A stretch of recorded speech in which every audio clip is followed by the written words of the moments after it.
today's video, we're going to be checking out the Panasonic PV-DV800. As always, we will be going over the specs of this camcorder, and then afterwards we will go around and check out the physical features of it. And at the end of the video, we will get some test footage so you can see and hear what this camcorder sounds like. Now, at any time, you can go over to my eBay store, linked down in the description, and pick this bad boy up for yourself, and check out any of my other camcorders I have for sale. That being said, let's get into today's video. So, this camcorder records onto mini DV tapes, and I believe it was released in 2001, from what I can find online. It doesn't say anywhere on the camcorder of any date of manufacturing on it. That's what I'm going with, is 2001. It does have a single CCD sensor on it, and what's actually really cool, and I've never actually seen this in any other camcorder besides Sony's, is it does have a infrared filter, or night vision. With the night vision,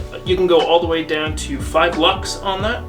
Doesn't go all the way down to 0 like Sony's do. Still gets very, very close. And it comes with a cool little light up on top that attaches through a hot shoe, and you can help illuminate your subject of whatever you're filming at night as well, whether you are using the infrared filter or not. It has a aperture of f.1 along with a shutter speed of 1 in 60 through 1 in 8,000. I forgot to mention that the original MSRP for this camcorder back in 2001 was, from what I can find, $1,399. So this camera was $1,400 back in 2001, which is insane.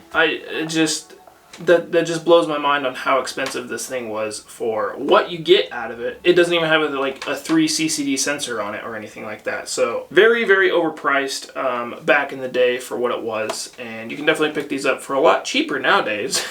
But that goes for any kind of mini DV camcorder or analog tape camcorder. So those are just some of the specs. We'll go ahead and go around some of the physical features and show you what the camera all comes with. There's not a lot built into this camera, which is why some of the specs were very short. I really don't understand why this camera was originally $1,400. So let's start at the front, shall we? Right on the lens, you do have a 49mm lens thread on it, so any kind of filter or fisheye wide angle lens you want to use, that is the size that you would need, along with a 18 times optical zoom and a 300 times digital zoom. It does have a stereo microphone, which is here on the front. It does have a infrared receiver on it for your wireless remote that, from what I could find online, the remote actually didn't come with this. You actually had to buy it separately. I also don't have a remote for it. It does have a external mic plug-in on the side here, which I think it looks kind of weird. Just the shape of it kind of reminds me of a AV out port, kind of like the 3.5mm jack style one.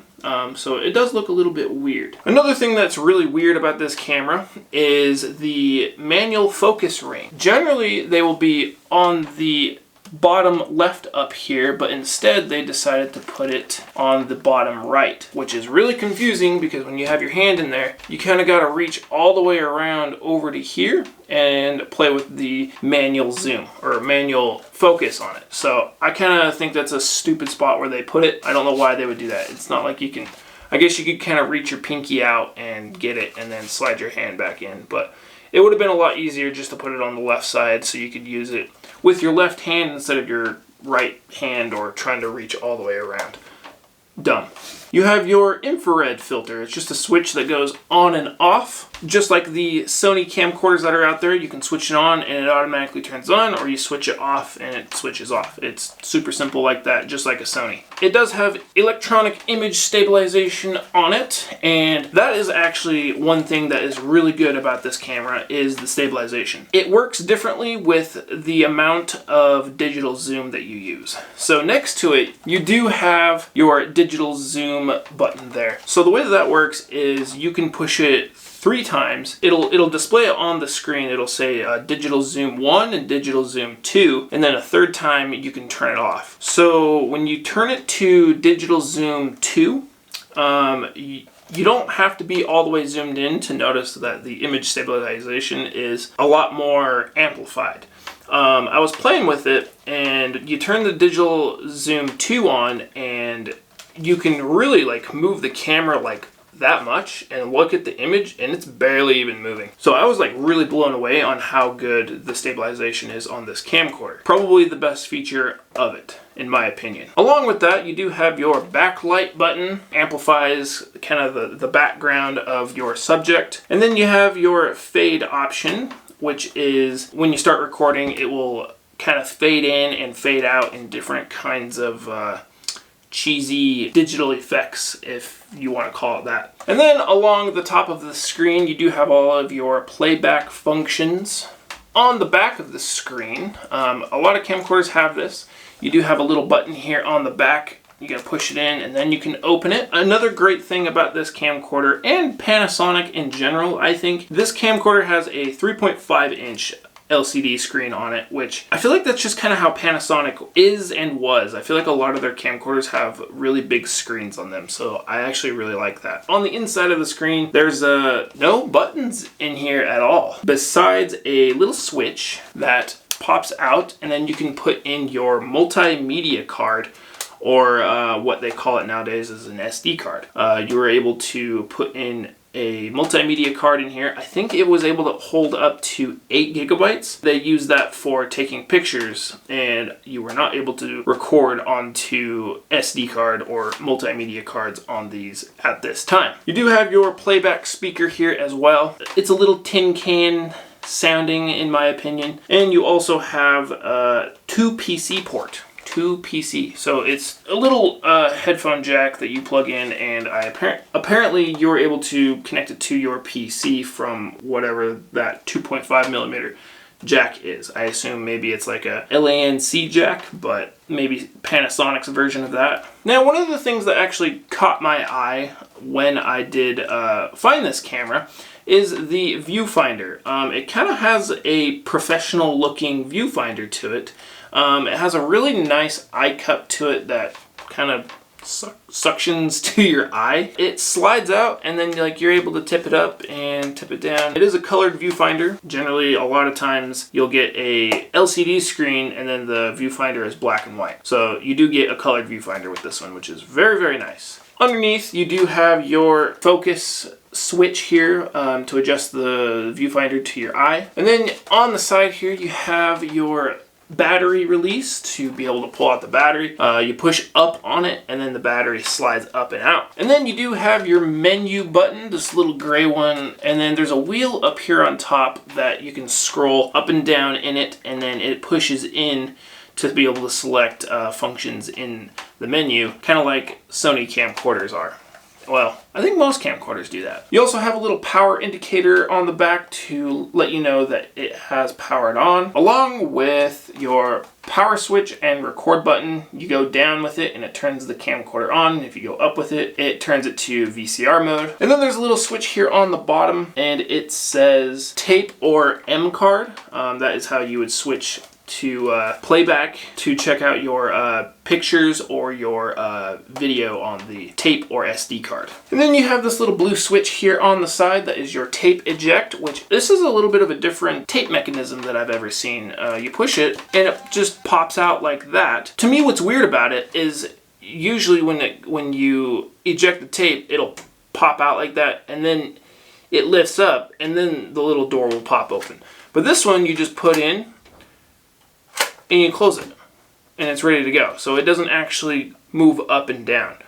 So I think that's, I guess, less moving parts. So hopefully you don't have to worry about it messing up that way. Coming along the top, you do have your photo button to take pictures. And then you do have a rocker zoom on it.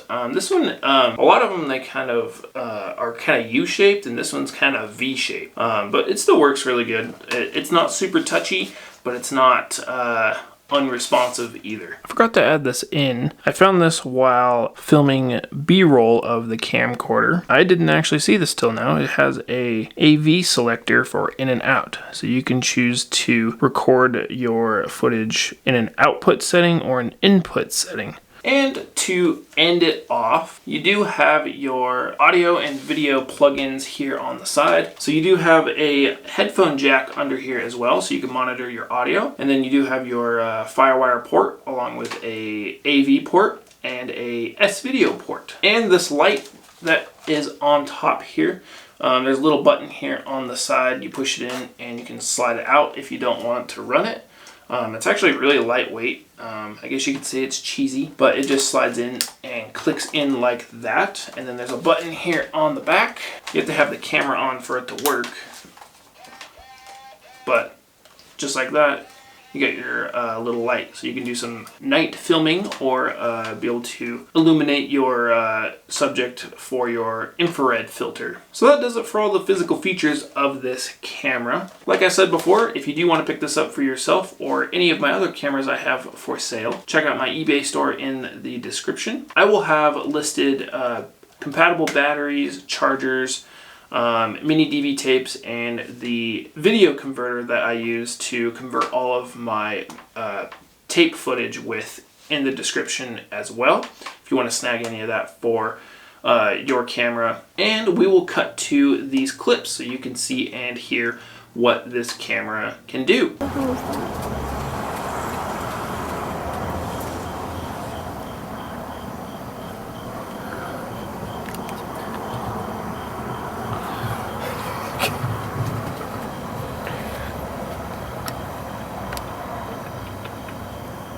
Your mom will be home soon. His mom.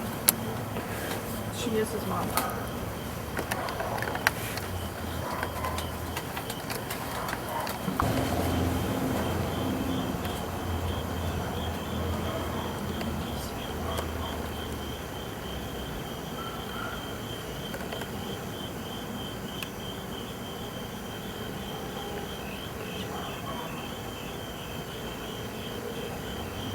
See him?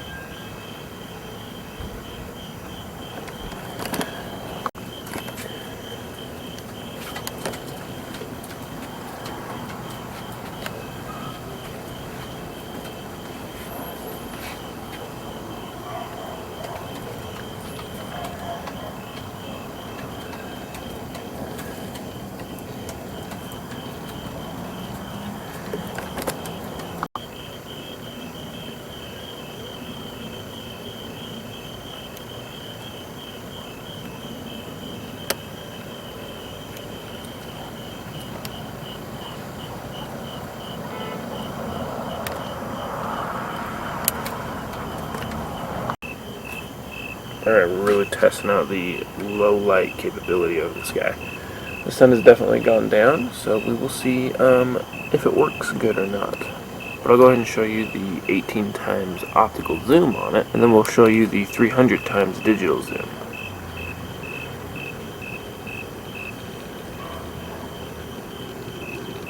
And you can see that there's a car way up there on the hill. Doesn't really want to focus very good because it's dark. Okay, so here is the 300 times digital zoom.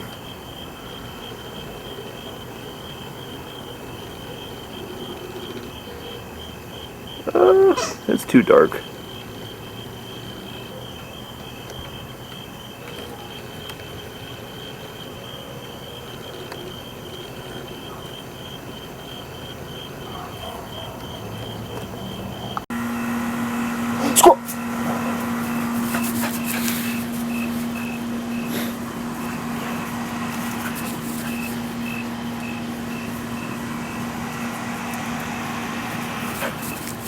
Yeah, the light definitely is not very good with range, that's for sure.